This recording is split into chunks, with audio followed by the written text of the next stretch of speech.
Merry meet, guys. Welcome back to Witches of the Moon. My name is Houston, and I'm your Wednesday host.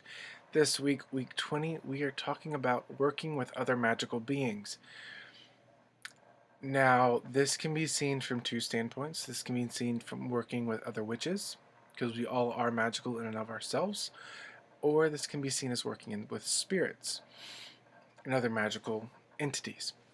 Since the words beings was used, I'll touch briefly on working with other witches, and I'll touch a little bit more working with different spirits, since that's kind of what my practice leans towards. So, firstly, is that a word? First, um, when you work with other people, you don't want, my opinion only. I'll say the do's and don'ts for me. For me, when I want to work with someone, I don't randomly, if I wouldn't randomly go up to someone who I know practices without really getting to know them and ask, would you help me with this spell? Would you help me with this ritual? Um, it takes, for me, it takes time to understand them and get to know them. So I know if our energies mesh well. Sometimes a person will put on a mask or a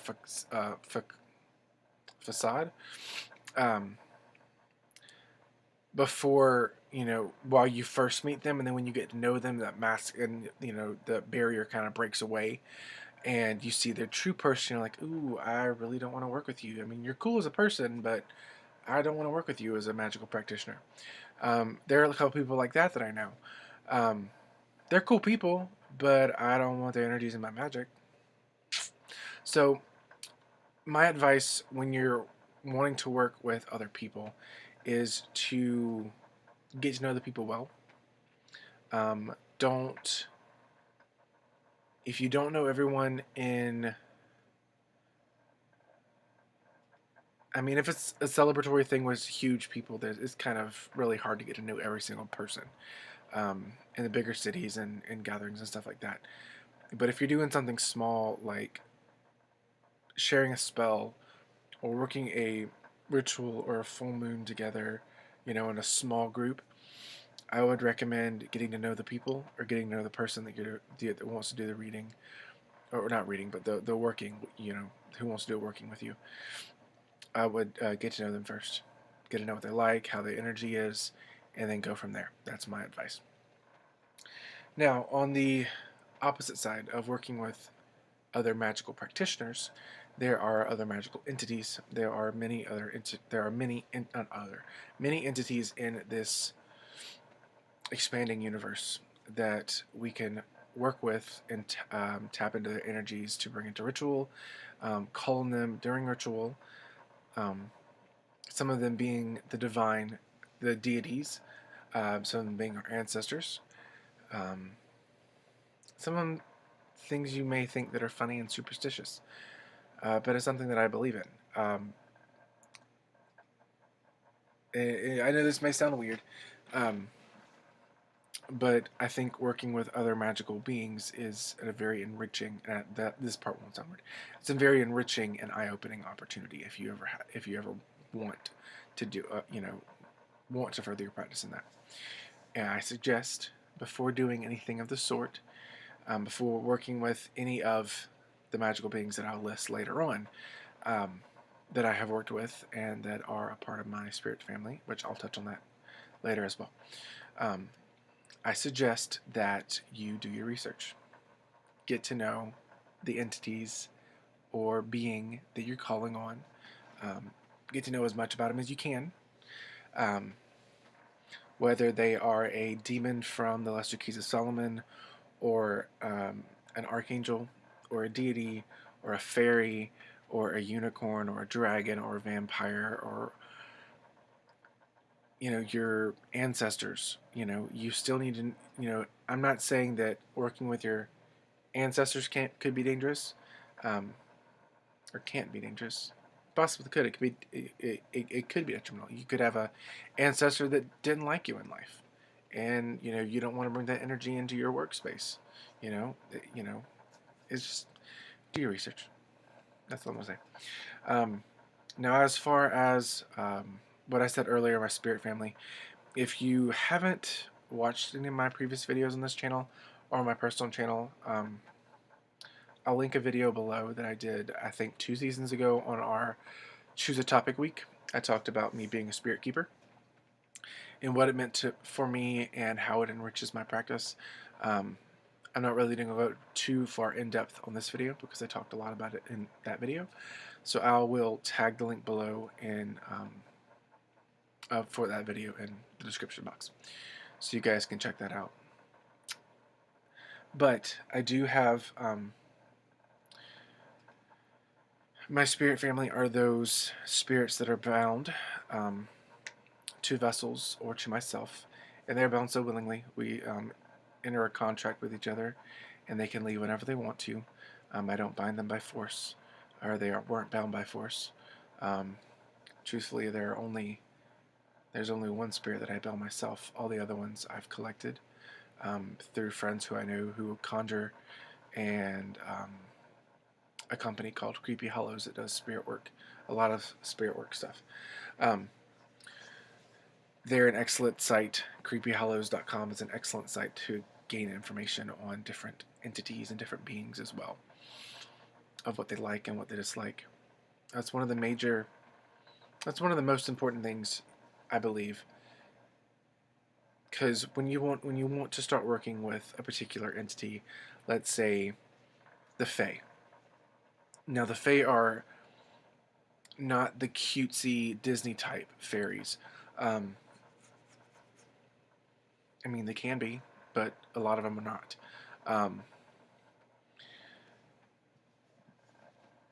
The Fae are more mystical and more primal than a lot of the New Age books I've found. But I do see some of my spirit family are fairies, and they are upbeat and effervescent and like that, but they can also be extremely mysterious and extremely powerful thing to work with, or an entity to work with. But one thing I do suggest is, if you're going to work with the Fae, know what they don't like, know what harms them. They don't like anything with iron, and know what they like: milk and honey, sweets, chocolate. A lot of my they love their chocolate or any kind of gooey candy. Another thing is, I'm just going to kind of list off my experiences, I guess, now working with different entities. One thing that I have found out that Jinn, D-J-I-N-N, like genie, they do not like salt. This is kind of something that you can Google what spirits don't like. They are very mysterious and very elusive. And if you really want to work with them, you have to be really, really good at meditation. So, because they are the wisdom keepers, they are kind of,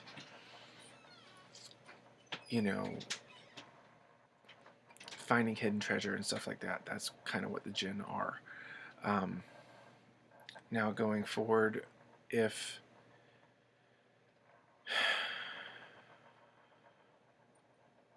my brain just went dead blank for a second. Now, if you wanted to work with, let's say, the angels, which is something really cool, and they're an awesome resource to work with. I would say they're always available. They're always there, and they'll answer no matter who you are, what faith you believe in. They're not really tied to Christianity, as a lot of people believe. Angels were around way before Christianity was created. I guess you could say that. So you can call on the angels for anything to help you with anything, and they will, if it's for a higher good. They're not going to help you. The regular angels are going to help you with maledictions or um,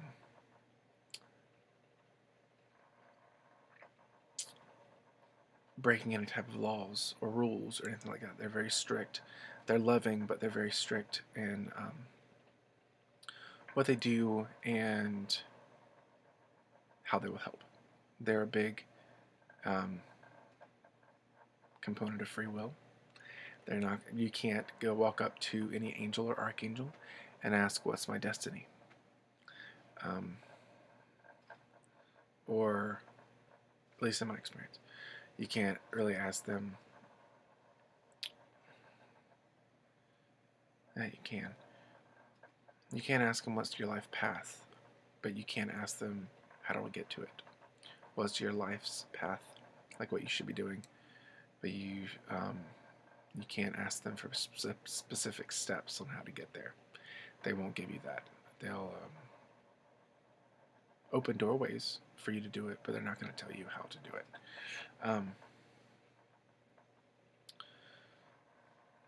Also, when working with any other spirit or entity or being from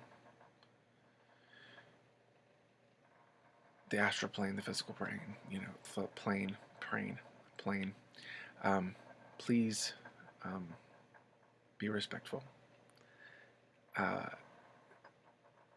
They can do a lot of harm as much as they can do a lot of good. So please be respectful. And as the old witch saying goes, do not conjure what one cannot banish.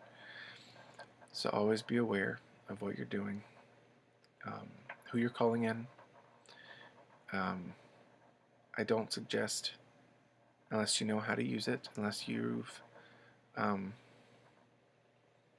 feel comfortable using it, I don't suggest using a Ouija board. Unless, like I said, unless you know how to use it.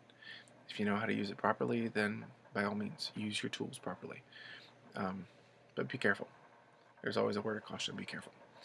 I do have a couple books that I want to recommend. They're pretty big, they're encyclopedias.